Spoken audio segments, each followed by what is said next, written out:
All right. Hello, everyone, and thanks for joining us tonight. We have Bradford M. Freeman, Director of Football, David Shaw, available to field your questions following tonight's practice. We'll open it up right away for questions if you want to use the raise hand function. Great. I'll start with a quick note here. You all can hear me. First day of practice is always exciting. First day of training camp is always great anticipation. I think this is different than any other year, probably ever in my coaching career. And that going from being ready and having it pushed back and then being uncertain and then having it sped up to come back to us really can't speak for anybody else other than myself, makes me really appreciate the job that I have, the people that I work with, people that I work for. Today was a great day. Exciting to get out there. Great to see the guys out there. Very appreciative to our administration, working through a lot of details to get us to this point. Very appreciative of our student athletes and their patience and understanding that this is a difficult thing and that a lot of people had to do a lot of things right for us to get to where we are. I appreciate our people that work in Santa Clara County. It's not an easy deal. As much as we wanted to be out there, we understood that there were things that we had to do. Appreciative of San Mateo County, really working with us, and the two counties, honestly, working on a lot of details that allowed us to be on the field today. So appreciative to everybody that had a hand in it. I'm excited for us to begin our 2020 season, and excited to get back to work tomorrow. So I'll take questions. Our first question will come from Jacob Rayburn with the Cardinal Sports Report.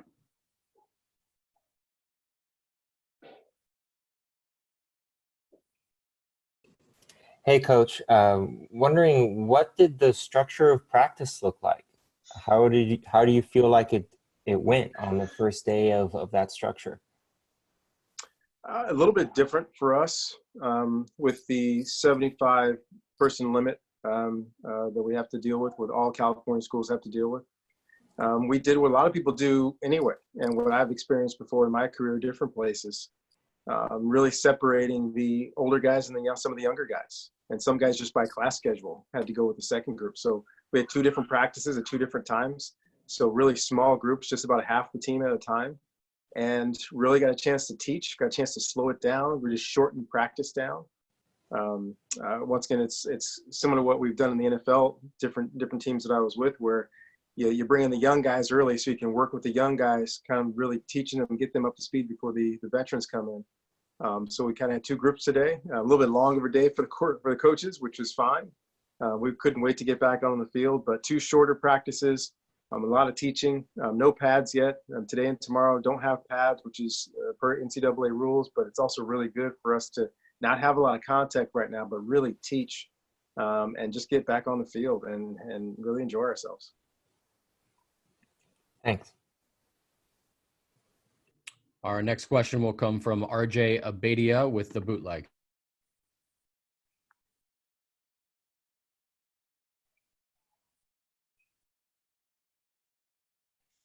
Okay, take two.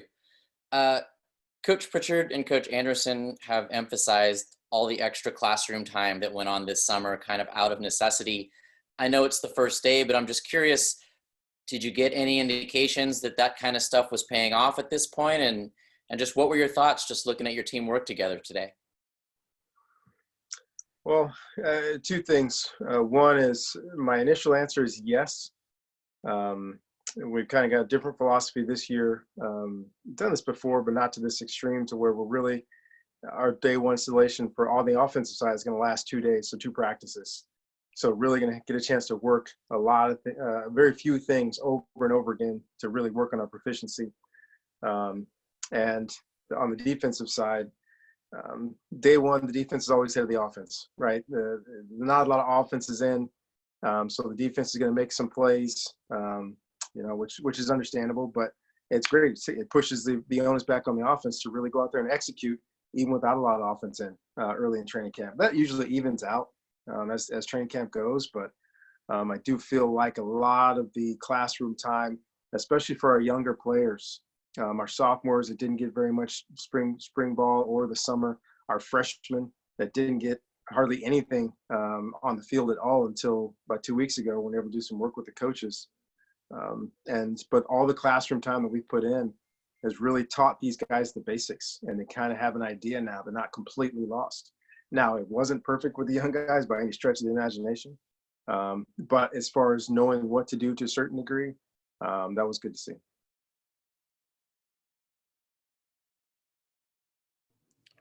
Next, we'll go to Scott Reese with Stanford Radio. Hey, Coach. Happy day one to you. We all know the challenges in terms of getting everybody ready to this point, being at home as much as they have, working out on their own, and not having as much of the team structure. I'm just curious, now that you've seen everybody back and not yet in pads, but you just see all the guys, are there any guys you look at and you just sort of say, wow, like this looks like a different dude than the guy that I saw 9 months ago? Not necessarily football wise, I know you're not there yet, but just in terms of, physicality and guys getting bigger and stronger and that sort of stuff. Well, you asked that question. My mind initially goes right to the young offensive linemen. Right, our freshmen all had to play more than we planned for them to play last year on the offensive line, and all of them look completely different. Their bodies are completely different. I was going through pictures the other day, and I, for one of my backgrounds, I like to change my backgrounds for meetings and Zoom meetings with recruits, and I put up a picture of our starting offensive line midway through the year, and the 3 freshmen that were out there don't look like the same guys. That group, and those guys have pretty much been here most of the year. Most of the off season, they put in a lot of work. They've changed their bodies. They're not coming in as inexperienced guys anymore. But I think most of those guys that have stayed here have really advanced. Some of the guys that went home really put in some great work and have come back, just day one, but ready to go. And I like the way that we're working right now. A shortened down practice, really working on the incline of getting ready for the season. So these first 3 practices are going to be very introductory, relatively short. We'll take a day off. Then we'll have, I think, 3 or 4 days in a row where we still ramp it up a little bit. Then we'll have a day off. And then that next week, kind of the meat of our training camp, we'll really have to push it. And then we'll start tapering for the football game. So I think we've got a great plan. Appreciate our doctors and trainers and their input, our strength and conditioning coaches, and getting the guys ready. And I think we've got a great plan right now. And we're kind of still in stage 1 of it, but I think we're off to a good start. Our next question will come from Daniel Martinez-Krams with the Stanford Daily.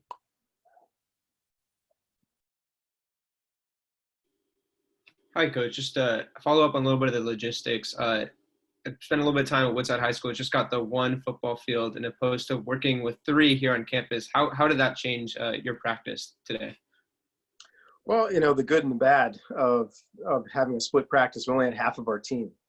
So with I think, gosh, I can't remember the exact number, but I think there were maybe 50 guys working today. So we had a lot of space on one field for 50 guys. So it'd be different if we had everybody, but for half the team for 2 sessions, it went very well. The thing you forget about being in a high school stadium with a track is that you have room in the end zones and then beyond the end zones to really work and get a lot of things done. So very grateful for where we're working and the space that we had. So we were able to get 2 really good practices in.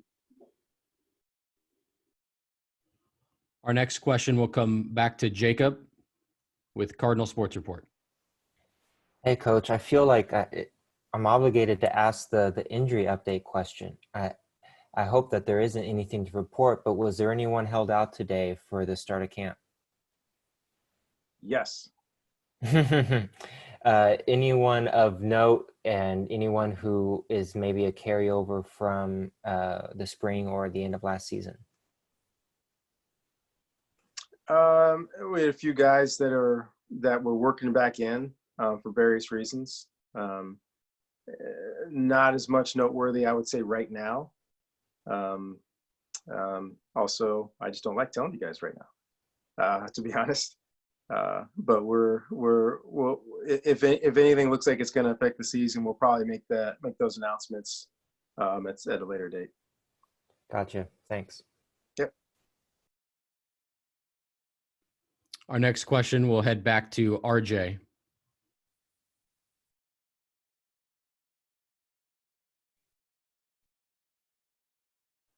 RJ, you need to unmute. 0 for 2 today. So, Coach, when we ask about the offensive line competition, we tend to talk in terms of individuals. I'm just curious, as it unfolds over the next month, how much do you balance what an individual guy's doing with what groups of 5 are doing? And how do you look at that as kind of a unit versus individual guys earning their spots?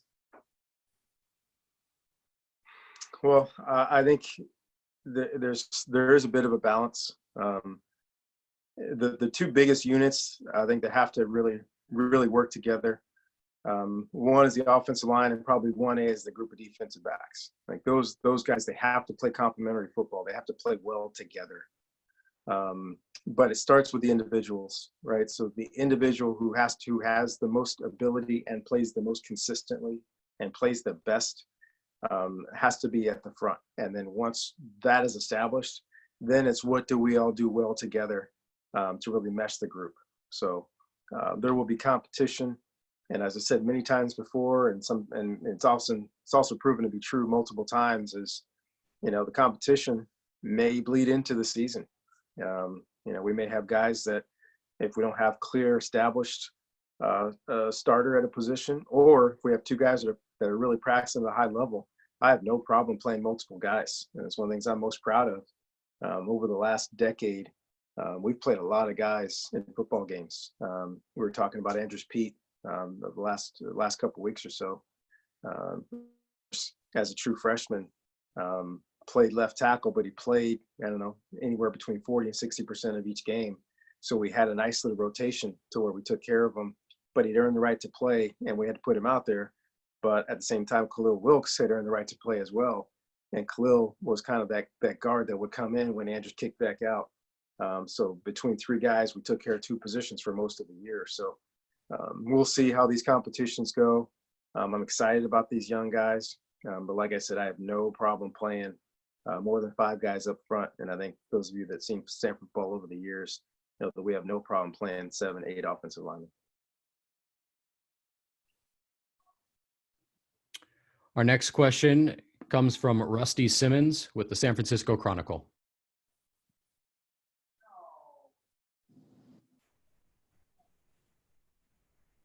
Coach, thanks for taking the time to do this. Sure. I'm trying to ask about today, where Santa Clara County won't allow you to play, but San Mateo does. Help me out. To say it pretty succinctly, first of all, I've got an education in a lot of things other than football in the last 6 months. I feel like I'm maybe 1/10 of the way through an MD degree, especially in infectious disease. I feel like I have a better understanding of local politics. I think I have a better understanding of how counties and states work together. They play off of each other. So the best answer to your question is understanding that this is between state ordinances and county ordinances, and everybody, not just football teams and universities, everybody has to follow the more strict rule. So if the state rule is more strict than the county, then you have to follow the state rule. If the county rule is more strict than the state, then you have to follow the county rule. So on into it, the Santa Clara County is in a different place than San Mateo County. The fact that we are daily testing now kind of really allows us to be able to communicate with the counties and say what is available to us. We'll start with the state, honestly, with what the state said over a week ago, and now Santa Clara County. Until they go to that next stage, where it doesn't allow for contact practices and the sport of football or basketball to be played right now, or soccer. So once again, we have to follow the stricter rule. The state allows it, but the county doesn't right now. and it looks like hopefully that'll change soon. Since some emails come out to the residents of our area, that looks like hopefully we move on to the next stage. But San Mateo County is in a different position, and we've had great communications with San Mateo County to where what we're doing and how we're doing it and how we're doing the best job we possibly can to keep our guys safe, and make sure that we don't add any spread to this horrible virus. So like I said, I'm very grateful to both counties, understanding that our practices are doing really well right now to keep our guys as safe as possible. And now we're still able to prepare our team to get ready to play. And when Santa Clara, eventually does get back into the next level, which allows for contact practices in football, then we'll be back practicing in Santa Clara County. Looks like we have time for maybe one more question. We'll finish with Kylan Mills from Cron 4. Hey, Coach. Nice to see you. Thanks again for taking the time. So I guess my question is, you talked about evaluations ongoing as you head into the season, but also any season you can face injuries. This year, you have to expect the unexpected. You have to prepare for illness. How do you go into a season like that? And how important is it that you make sure every guy is ready to go at any time? Because you just don't know how deep into your depth chart you'll have to go. So once again, glass half empty, glass half full. I'm a glass half full guy, and this more time that we've had, as I said earlier, has allowed us to really teach our young guys. And you have to talk a lot and teach a lot when all you can do is Zoom meetings with guys. So we've been able to cover a lot of things. We've had a lot of guys that maybe were banged up at the end of the year, banged up at the end of spring, or something happened over the summer, that were able to kind of get healthy. So, but it's also forced us to have a lot of backup plans.